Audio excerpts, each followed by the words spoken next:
Have you ever worked with a fractional CFO client and you've told them exactly what they need to do to unlock their next level of success, to help them achieve their goals or to get big things done, and they just won't take action? You ever sit back and ask yourself like, oh my gosh, what are you scared of? Why won't you just do the thing that I'm telling you to do? That's actually a pretty insightful question, because it turns out there are 4 fears that keep human beings from taking action. Those 4 fears are the things that keep you and your clients from having the impact that you know is possible. In today's episode of the CFO Report, I'm gonna break down each of these 4 fears that are keeping your clients from taking action, and I'm going to give you some really specific ideas on ways that you can work with your clients to help them work through those actions so that they can ultimately have the success that you know is possible for them. But I also want you to watch this really carefully, because these are the same 4 fears that might be holding you back from taking action and having the impact that you want to have as well. Let's dive in.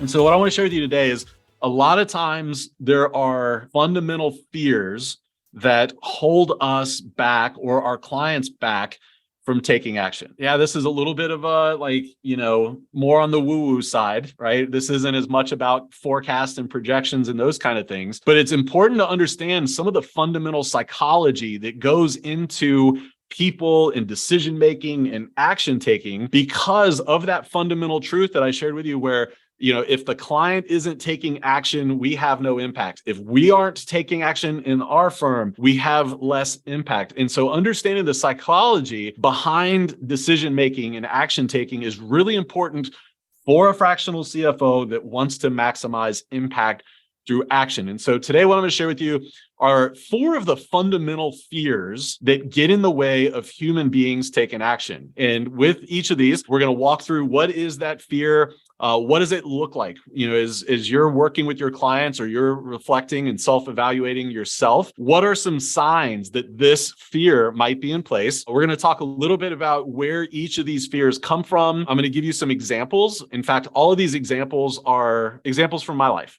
Examples from how these fears have held me back from taking action. I've got a couple in there around clients as well. And then I'm going to share with you, what can we do to overcome this? What can we do as fractional CFOs, as CEOs and entrepreneurs to help our clients or help ourselves kind of circumvent or work through each of these 4 fundamental fears that hold us back. So the first one that I want to share with you today is the fear of failure. Each of these, I think you're going to find resonate with you, but you're also going to see that they resonate with your clients. So don't be the yeah learner on this, where you're like, yeah, I already know all this stuff. Write this down. So the first is the fear of failure. I did a pretty decent amount of research, in preparation for this. This isn't all stuff that I just pulled out of my head. And what I was learning is fear of failure is actually the most common fear that holds human beings back, the fear of failure. And when we think of the fear of failure, it's this idea that, it's like, there's no chance this thing is going to work out. There's no chance that if I do this, it's going to meet my expectations. If I do this, it's not going to meet my partner's expectations or my client's expectations. Whatever it is that we're thinking about doing or that our clients are thinking about doing, it's not going to work out. If we do this thing, it's going to ruin me. And that's kind of a key word here. And I'm going to talk a little bit more about it as we go through this fear of failure. But look for signs of this idea of ruin. It's a huge symptom that the fear of failure is at place. So when we're thinking about our clients or ourselves, what does the fear of failure look like? When it surfaces, what are some signs or symptoms that the fear of failure might be at play? The big one is indecision. When we're talking with our clients and they need to make a move in their business and they're like, oh my gosh, I just can't decide. Right? If I do this, then maybe this. If I do that, then maybe that. And it's constantly this almost frustrating circle for us, because it seems like we keep bringing the same thing up, the same decision that has to be made, and they just can't make a call. And so when you see that lack of decision making, oftentimes fear of failure might be in play. Another one is anxiety. That one resonates with me quite a bit personally. When we're worried about ruin, we're worried about failure, we're worried about all the catastrophic things that might happen if we make the wrong decision, I tend to get a lot of anxiety. I tend to have a hard time falling asleep at night. I have a hard time focusing because of that level of anxiety. And I've seen it with clients too. And you've probably noticed it before as well. When the topic keeps coming up, you can see the physical manifestation of their anxiety. Huge sign that they're worried about failing. Another big one is self-sabotage. When we're worried that if we do the thing, if we take that next authentic action that we know that we should do, but we're fearful of failure, we'll self-sabotage. We'll cause the thing to not work out. We'll destroy a relationship. We'll burn something down because we would rather feel like we're in control of the situation than let the situation cause our own failure. So those signs of self-sabotage, huge. Another one that's really common with the fear of failure is the pursuit of perfectionism. And I think in our industry, that is probably the most common one that I've seen, especially those of us that are accountants, CPAs. We've always been taught that things have to be just so. We've been taught and conditioned that everything has to be perfect, everything has to balance, everything's got to be, T's crossed and I's dotted and pretty and ready to go. And so what we do is we try to make everything perfect. And when we get the sense that if we do the next thing or if we take the next action and it might not be perfect, we equate that lack of perfectionism with failure. If it's not perfect, then we failed. And so if you see yourself or your clients slow to take action or not taking action because they're trying to continue to polish and to continue to plan and continue to know exactly what's going to happen, it's often an indication that they're ultimately worried about failure. On the surface, a lot of these things, the indecision, the anxiety, the self-sabotage, the pursuit of perfectionism, a lot of times those can be confused with laziness. And for me, I haven't seen that as much when I'm looking outward, but I see it more when I'm looking inward. And maybe you know what I'm talking about. We've got a project that we know has to get done, and we're just not doing it. We're finding things to distract us. We're in the scroll hole on social media. We're working on the spreadsheet a little bit more. And I'm telling myself I'm lazy because I'm not doing the thing. But the reality is we don't get into business. We certainly don't get into this line of business if we're lazy. Normally, when I start doing introspection, when I'm judging myself for being lazy, what I realize is, oh, I'm actually fearful that the thing that I need to be working on isn't going to work out, or that people aren't going to like it, or it's going to flop.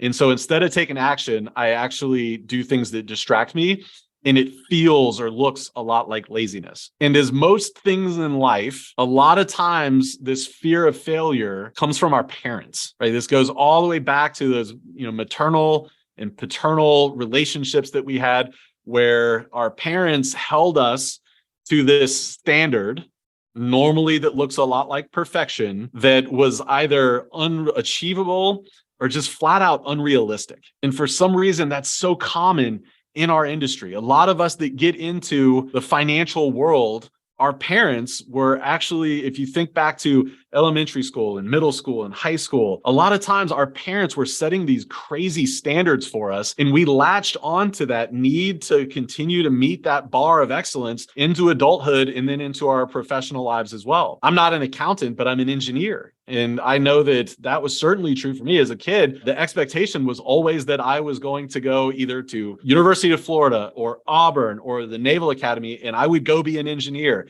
And in order to be successful as an engineer in high school and middle school, I had to have the GPA. And that meant that every homework assignment had to be an A and every test had to be an A. And so we latch onto this idea. It's been just ingrained into us that we have to be perfect. And it came from our parents at a very early age. Another big one is this fear of failure a lot of times comes from unsupportive spouses or a partner. Maybe that's like a life partner or a business partner or somebody like that, where they're not supportive of us. And they tell us, sometimes through the guise of loving words, but they tell us that we're not going to be able to do it. Or they plant these seeds of doubts and questions in our mind that maybe we're not cut out for this. Maybe we don't have what it takes to do this. A story that comes to mind from my personal experience that really highlighted this, and I think I shared this with a lot of you at Accelerator Live, is when I was thinking about starting my firm, I went to the bar one night with a buddy of mine for a beer, and he had an MBA from a great school and had been working in corporate America. He's 10 years older than me. I really looked up to him. And I told him, that I was thinking about starting a CFO firm. And, with a loving smile on his face, he, takes a sip of his beer and he's like, what makes you think you're qualified to do that? And I was like, shit. Well, I thought I was until you said that. And so then I start telling myself all these stories. Maybe I'm not qualified. Maybe I don't have what it takes. What would happen if, I went and did this and now I'm leaving the job in corporate America. I'm leaving the benefits and all the things. And now I'm going to fail. And then I start getting into that story of ruin. I'm going to ruin my life if I go and do this thing. And so it's really important to understand that a lot of times these fears, particularly the fear of failure, it comes from a deep-seated long history. Again, whether it's from parents or a spouse, business partner, or friends. And a lot of times they're not even trying to be negative about it. But a lot of times these fears come from the people that are closest to us. I'll tell you another story. Really, this was a fear of ruin. I really, and for a long time, didn't want to have CFO Accelerator Live. And it was due to this fear of failure, particularly the fear of ruin, as I started looking at what it would cost to put an event like that together. And we're all CFOs here. It's $125,000 was the out-of-pocket expense. And then I started thinking, well, what if we don't sell tickets? My wife and I, we knew we were going to be adopting, and then we want to go buy this house in Dallas, and Dallas isn't the cheapest market. And so if I put, $120,000+ into the accelerator and we don't pull it through, that comes out of our pocket. And that money specifically would end up coming at the expense of the down payment on our house. And so I start getting this whole thing in my head is like, oh my gosh, what if it doesn't work out? What if it doesn't go to plan? What if nobody comes? And I started to get paralyzed by the fear of failure, and specifically the fear of ruin, right? But in our minds, we don't ever, when the fears come in, we don't go to that place of logic. We go to that place of emotion and start going, what are all the worst case scenarios that are going to happen, rather than focusing on what is the likely case scenario that's going to happen. And in fact, the approach that I like to take for my clients, and this is what I did for myself with Accelerator, is what's like that best case scenario, the likely case scenario, and the worst case scenario. And when I say the worst case scenario, I don't mean like in the example of Accelerator Live. The worst case scenario was honestly never going to be 0 ticket sales, but that wasn't the true worst case scenario. The worst case scenario was probably that we would sell 50 or 60 tickets and the loss isn't $120,000. Maybe the loss is $60,000 as an example, right? So when you're working with your clients, it's a lot easier to do this, but try to do it with yourself. Think through what are those 3 different case scenarios, the best case, the likely case, and the true worst case scenario, not the emotional worst case scenario, and think it through. Now, the great thing is, as fractional CFOs, we've got some amazing tools that can help us do that, again, for ourselves or for our clients. And use like cash flow forecasts and projections. If you've got a client that's in this fear of ruin, oh my gosh, what's going to happen? Let's bust out the cash flow forecast and the projections, and let's just think through like those 3 different scenarios. Maybe you've got, the good, the better, the best, or the best, the likely, and the unlikely. But use those forecasts and projections to show them the story economically of what ruin might actually look like. And a lot of times when you're able to paint that picture, they're like, oh, okay, all right, this isn't as catastrophic as I thought. If the worst case scenario happens, I'm not truly ruined. A lot of times we don't do that, right? But I think we've got to be aware of this fear of failure and the fear of ruin with our clients, particularly when they're not taking action. We've got to say like, okay, are they showing some of those indicators, the indecision, the anxiety, the talking about perfection and not taking action? Are they doing things that look lazy? Oh, wait a minute. Maybe this is them worried about ruin. This is them worried about failure. What do I have in my toolbox that I can leverage to help them work through it? So again, I like the cash flow forecast and the projections, but I also love just having like a plan B. Have a plan B for yourself or for your clients. And so when you get to that and they're like, oh my gosh, this true worst case scenario, I don't love that. And we say, okay, if we get to a point where this is true, that thing that looks like the worst case scenario is happening, what can we do? What pivots can we make? How can we back out of it? How can we move forward, but in a different direction, and help them think through what that plan B might look like? And the last thing I'll share with you on this is true for the fear of failure, but it's also true for the rest of these. One of the biggest mistakes that we can make as people and specifically people that need to have empathy, people that need to have emotional awareness and emotional intelligence, which I think that all of us as fractional CFOs are called to have in order to be able to serve clients. We cannot immediately combat fear and emotional-based responses with logic. Like, write that down and put a star next to it. We cannot combat emotional-based responses with logic. And I'll tell you, I'm so guilty of this with my wife. When my wife is like, we can't do this because of this. Oh my gosh. And if I immediately whip out the cash flow forecast, she's going to knock me in the head, right? Because emotion always trumps logic. So remember that you've got to show up and be empathetic with your client, with yourself, with your spouse, and acknowledge that there's some fear. Like, hey, I can understand that making a decision like this could maybe freak you out, because I can understand why you might think this, or when you say this, I can totally understand where you're coming from. But what if we were able to paint a financial picture that kind of showed what this could look like, or what the worst case scenario looks like? Hey, you know what? I know this feels scary. Let's go ahead and just map out on the projections what the worst case scenario really looks like, right? So take that empathetic approach, regardless of which of these 4 fears we're thinking about, before you try to come in with logic. Guys, I'm speaking to you mostly on this one. So we've got the fear of failure. The next fear I want to share with you is the fear of success. It's an interesting one. And the reason is, I was researching this, the reason that I find fear of success to be so interesting is because in a lot of ways, it looks a lot like the fear of failure. I'll share with you why that is. But what is the fear of success? Fear of success is where we're like, oh my gosh, let's say that I try this and I actually succeed at it. And then the feels come. Will I be able to sustain that next level that success would bring me? Will I be able to do the job? Will I crumble under my own success? Is all of this just a house of cards that will immediately fall apart if I get that next level, if I achieve that next goal, if I accomplish the thing that I'm thinking about? Is it all going to just fall apart? And it's interesting because counter to like the fear of failure, which is very surface, right? Like we can see that. It's normally right here on our sleeve. We feel it. People around us feel it. Interestingly, fear of success tends to hide. It tends to live more in our subconscious than our conscious.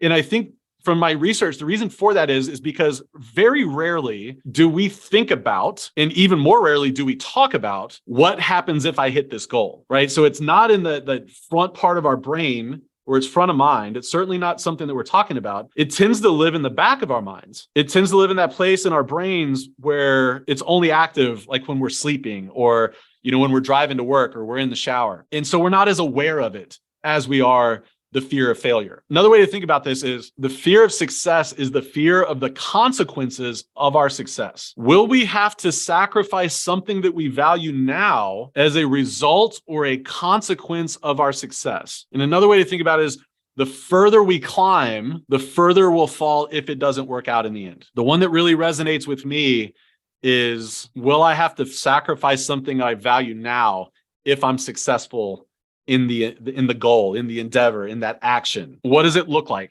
What are kind of some of the symptoms of it? Well, similar to the fear of failure, we're looking at avoidance. We're just not taking action. We're procrastinating. A lot of times we feel like we have a lack of motivation. What else could it look like? It could look like things like where you're saying, or your clients are saying, oh my gosh, if I take my business to the next level, do I have what it takes to manage 50 people? If I land that bigger client, I don't know that I have what it takes to serve them on that level that I'll need to justify the price. It's these stories that we tell ourselves, or that our clients are telling themselves, about why we don't want to accomplish the thing. Another example, I saw Mary. Mary got to here, and do you know what happened with Mary? She ended up not seeing her kids anymore. Or did you see Mary? Mary's health tanked as soon as her business got over this level. Oh my gosh, Bill's marriage started to suffer as soon as he did this, right? So we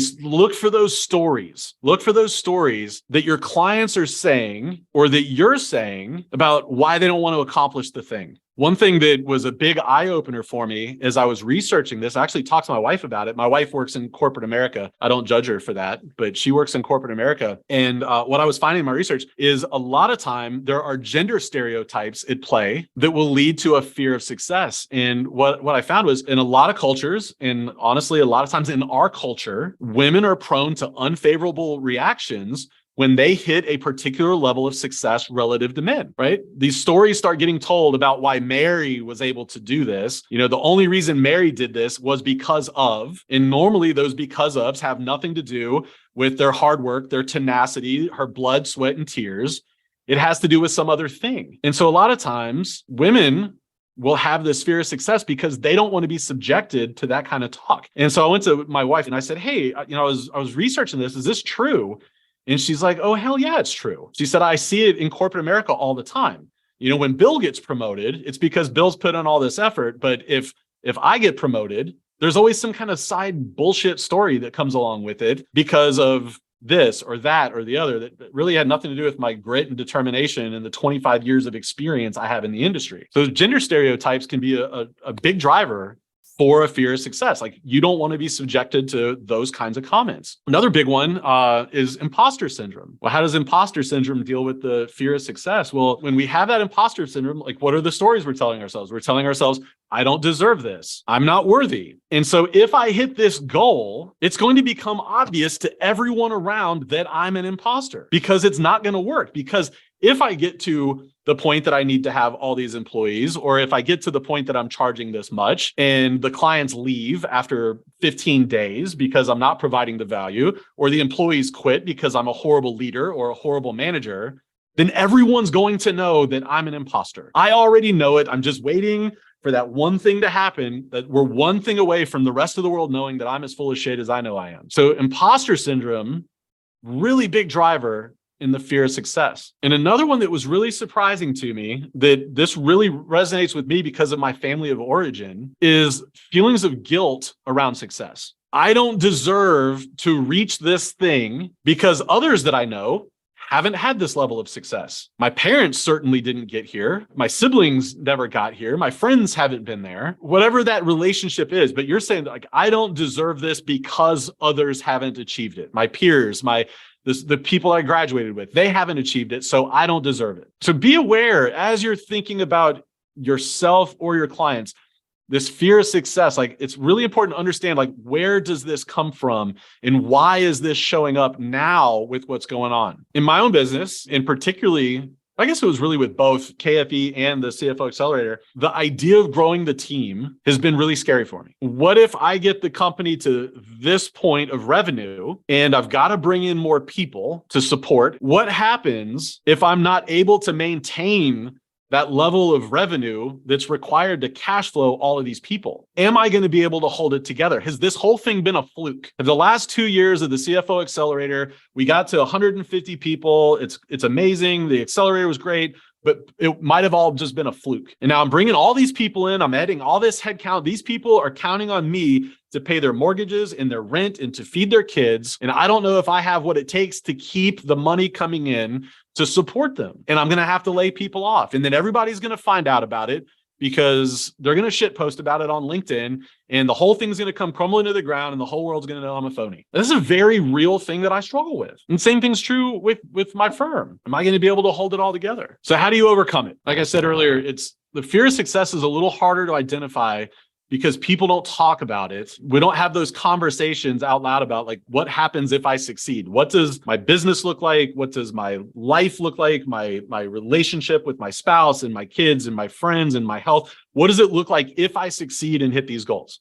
Right? It's a much more internalized dialogue normally in the subconscious. So I think the first step is like just really recognizing that the fear of success exists. And for me, the best way to do that has been through journaling. Really worked hard to develop this daily journaling habit. I don't do it every day, but 4 or 5 days a week in the mornings, writing in my, what is it called? I don't even remember. Little e-ink journal thing that I have. And every so often as I'm thinking about the goals, I'll just ask myself, I'll prompt myself, what does life look like if I hit this goal that we talked about in our last EOS meeting? Or what does life look like if we hit this goal that I was sharing with one of my coaches that I was looking at? And I'll think about it in all those different facets, right?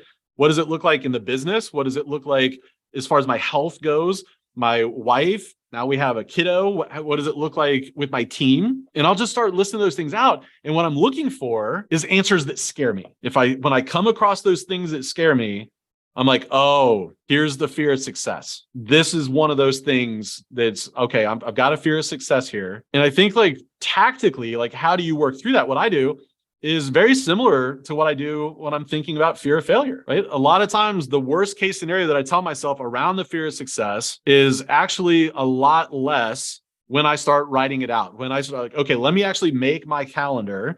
Let me actually do the forecast and the projections. Let me actually think through this. And like, what is that worst case scenario? Not the perceived one, but the real one. If I'm marching down that path and I find that we're quickly getting there, what's that plan B? What's the plan B? Okay, this is clearly not working. Here's plan B. And when I've got the path and I've got the alternate path, I'm like, okay, it really kind of subsides the fear and lets me lean into taking the next action I need to take for whatever that authentic goal is or that authentic ambition that I have. Third type of fear of rejection. It's exactly what you think it is. We're worried that others are going to reject us. We're worried that others are going to judge us. People are going to shun us. They're going to belittle us for taking whatever action it was that we knew we needed to take. And this pulls at a very, very basic human need. And that's this need for acceptance and love and validation. It's common to all humans. As you're listening to this, if you're like, oh, fear of rejection is not real for me, I'm like, stay tuned, because I'm going to go ahead and argue that it is. Don't kid yourself and say that the fear of rejection never holds you back. It holds all of us back because those are innate human needs: acceptance, love, validation. And that fear of rejection can literally come from anything that would result in our spouse judging us, or in our family thinking less about us, or our business partners being disappointed in us. The fear of rejection can come from the idea that we're going to get on a sales call with a new lead. We're going to pitch our new services at our higher price. We're going to go through the whole thing and they're going to tell us no because the price is too high, or the scope isn't broad enough. We don't do enough things, or we don't have enough experience. It's fear of rejection. What if they say no? We know that we need to go negotiate prices with our vendors. Our cost of goods are too high, or your client's cost of goods are too high. We got to get our margins up. We don't want to get on the call with the vendor and negotiate prices because of that fear of rejection, that fear that they're going to tell us to screw off and not do business with us again. What does that fear of rejection look like? How does it surface? One is you're a people pleaser. People pleasers are a lot of times the most subject to that fear of rejection, particularly people that please others at the expense of their own self. People pleasers that will please others at the expense of their own self are the most subject to the fear of rejection. And you can probably see that in your clients too. As you really get to understand your clients and know your clients and get to know them as people, we've all had those clients, or you will at some point, that won't do the thing they need to do because they're worried what their employees will think. They're worried what their business partners or their clients are going to. I don't want to raise prices because my clients, they need to keep the prices down right now because we're in this recession. I'm like, but what about your family? What about your needs? And so we have people pleasers that are pleasing others at the expense of their own self-interest. People that just can't say no. People that just can't say no. Really vulnerable to that fear of rejection. Look out for things like this, whether it's you or your clients. Like, what is my partner going to say if I do this thing? Or what is my client going to say? What will they say on social media? When you hear those stories of what will so-and-so say or what will so-and-so think if I do this, normally there's a fear of rejection at play. Another big one is a lack of authenticity, whether it's us or our clients or whoever. When we're living behind this mask of what you think others expect from you rather than being or doing the thing that you know is authentic to you or to your client. The social masks, big indicator of that fear of rejection. And like a lot of other things in life, where does it come from? It comes from our parents, it comes from our spouses, it comes from other relationships, it comes from scars, from just being in relationships with people, particularly when there's been abandonment or we've been given up on in some way. As I was thinking about talking about this, one of the things that really came to mind was my ex-wife. My ex-wife was adamantly opposed to me starting a business, and she wasn't shy to tell me that. There were a lot of factors that played into our divorce, but the straw that broke the camel's back was certainly starting my firm. And so what ended up happening later, as I met my current wife, I had to learn that it was safe to do things. I had to learn that it was safe to take action and to take risks and to have ambitions. And honestly, that slowed me down tremendously. And this was all despite her being just so loving and supportive at every turn. I was telling myself these stories about being fearful of rejection. And so I protected myself, right? And it took several years to overcome that, to build that trust. So really think about that. Again, if it's your clients or yourself or people on your team, look for some of those signs that maybe there's a people pleaser. Maybe there's somebody that wears those social masks. Look for those signs and be like, okay, this might be a case of a fear of rejection, and use that to determine how you need to lead them. There's a great book by Brendan Burchard called The Motivation Manifesto. It's a great book. It's like $10 or something. It's thin too. It's not a long read. It's not a heavy read, but it really gets you on this fear of rejection, really gets you fired up. The other thing that I think is so important, like, write this one down. If this fear of rejection speaks to you, rejection is not a reflection of your self-worth or your self-value. And that can be a powerful reminder to your clients, to your team, to your spouse, to yourself, if that fear of rejection is holding you back. Really important for me is just leaning on friends and peers and mentors and coaches and just talking about that. It really disempowers the fear when you just talk about it. Or maybe for you, maybe it's being that friend or peer or mentor or coach. And just have those conversations with whoever that person is about, like, hey, what's going on here? What's driving this? I know a lot of this stuff doesn't feel like fractional CFO stuff, but again, like, understanding these fears and how they impact action and how that limits your impact is kind of everything. Like, understanding this psychology, it's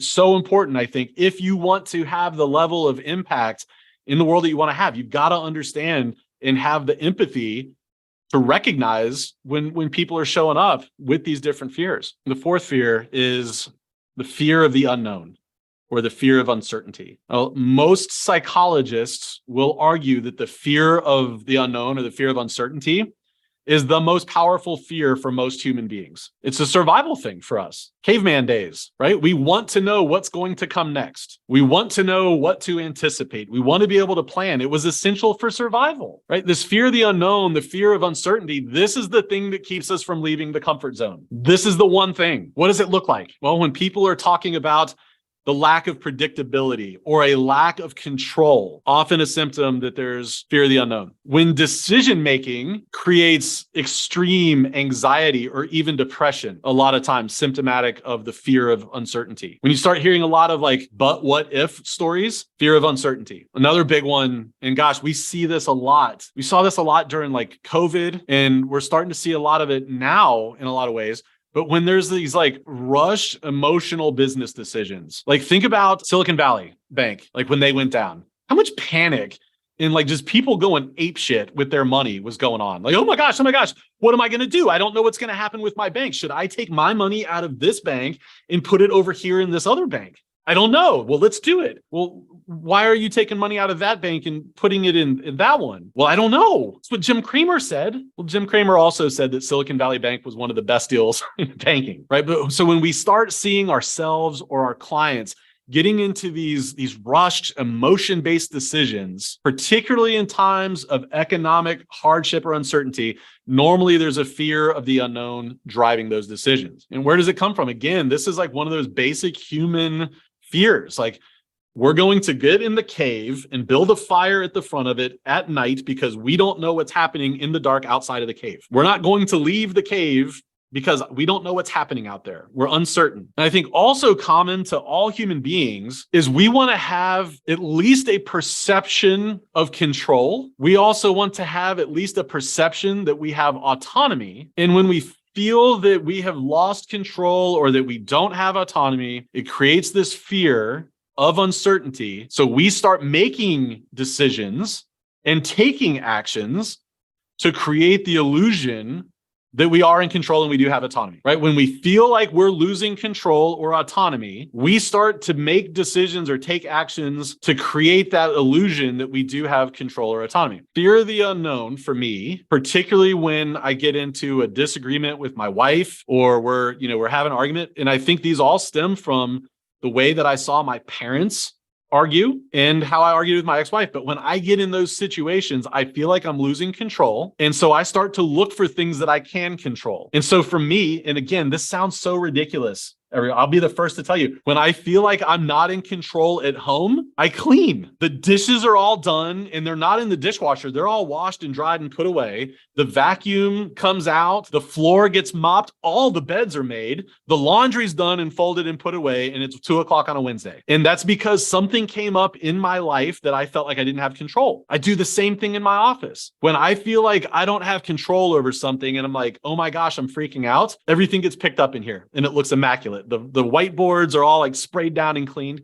That's my way of attacking or confronting that fear of the unknown or the fear of uncertainty and creating this illusion for myself that I'm in control. And my guess is we all have different versions of the Swiffer when we feel like we don't have control or when we feel like we're in uncertainty. The people that were worried, they were uncertain about their money in their bank and they're moving it like, okay, I have control now of my money. I'm exerting control. I have autonomy. I don't know if the place that I moved it to is any better than the place that just failed, but at least I'm in control. A lot of times as leaders, what this will look like is we start micromanaging employees. We start telling people what to do. I'm in control, by God. Not of this important thing over here, but of you, I'm in control. So look for those symptoms in your clients, in your business and in your relationships. I'll give you an example of a client. Like they really wanted to go buy it. Like that was like their plan for growth, was they were going to acquire other similar businesses in their geographical area. The reality was they didn't have the profitability or the cash or availability to a line of credit to be able to do it. And so the business owner really wanted to do that thing and felt like he didn't have control. He was uncertain about how to do it. And so he started grasping at things that he could control,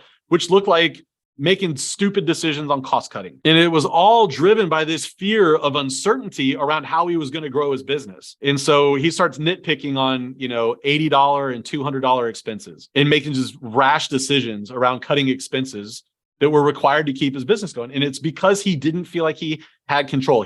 There was this uncertainty that led to him feeling like he wasn't in control of his business. And so he started doing dumb things and treating people poorly to exert that control. I believe it was due to a fear of uncertainty. And so when we see this, like another great opportunity we have, forecast and projections. Like remember, we got to lead with empathy. We've got to lead with emotional intelligence. And then once we've established that, like let's come in with forecast and projections. Let's start looking at the numbers to tell the story of what's going on, to bring it down a notch. Again, like mapping out that worst case scenario, usually a lot worse than whatever it is we're thinking in our heads. The other one is, we talked about this at Accelerator Live, is like bold baby steps, right? When you feel like you're getting paralyzed by that fear of uncertainty, don't think about like, oh my gosh, how am I ever going to be able to afford this other business? Just think like, what's that next thing, that next action of integrity that I can take that's going to move me closer towards that goal? That one bold baby step is going to help you reestablish the fact that you do have control and you do have autonomy. When you find clients or yourself that are kind of falling victim to these 4 fears, what I want you to do is like, remember, you've got those in your arsenal. And so you ask yourself, okay, there's a fear of success here. How does my client need me to show up? Do they need me to show up as a cheerleader? Do they need me to show up as the teacher? Maybe it's the challenger. Sometimes it's that disagreeer. And so I want you to think about that. Remember, you've got that arsenal of different types of coaching that you can leverage based on where they're at. And it's so important to understand which of those 4 fears is present, understanding like what's causing that fear. And that just comes from building relationships and knowing your clients, knowing your team, knowing yourself. And it's like, okay, how do they need me to show up? Gosh, they've had a lot of people tell them they can't do it before. I need to be the cheerleader. I need to be the one that's coming in and celebrating them and telling them they did a good job and cheering them on. Maybe you need to be the challenger though, based on where they're at. And it's good to do that introspection too, when you realize, oh my gosh, I've got this looks a lot like a fear of uncertainty. Who do I need around me to help me get through this? I don't need a teacher right now. I need someone that's going to challenge me. I need somebody that's going to force me to think differently about what's going on. And then go find that. Communicate with your partner, with your spouse, with your coach. Hey, look, I really need you to challenge me right now because I think I've got this mindset block due to some uncertainty. on what I'm doing. When it comes to running a fractional CFO firm, taking action is everything. And that's particularly true when it comes to sales and marketing. But if you're the kind of firm owner that really struggles with getting new leads and closing clients, then I want to invite you to join me at the 2024 CFO Accelerator Live happening right here in Dallas, Texas. Now, I can't reveal all the details yet, but as long as you promise to keep this between me and you, I can tell you it's going to be heavily focused on sales and marketing. Go to the CFOacceleratorlive.com to learn more and to be notified as soon as tickets go on sale here in the next 30 days or so. In the meantime, I can't wait to see you back right here next week, my friends. I'll see you then.